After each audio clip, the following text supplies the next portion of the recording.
Hi guys, in this video, I am going to show you how to download WhatsApp on your laptop. Many people use WhatsApp only on mobile, but today I will show you how you can easily use it on your computer.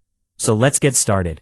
First of all, press the Start button on your keyboard and search for Microsoft Store, then open it. Once the Microsoft Store opens, go to the search bar at the top and type WhatsApp. Now press Enter, and you will see the WhatsApp app in the search results. Click on it. After that, you will see the Get or Install button. Click on it and wait for the download to complete. It may take a few minutes depending on your internet speed. Once the installation is finished, click on Open. Now open WhatsApp and scan the QR code shown on your laptop screen. That's it. Now you can use WhatsApp directly on your laptop. If you don't want to install the app, you can also use WhatsApp Web by opening any browser and going to web.whatsapp.com.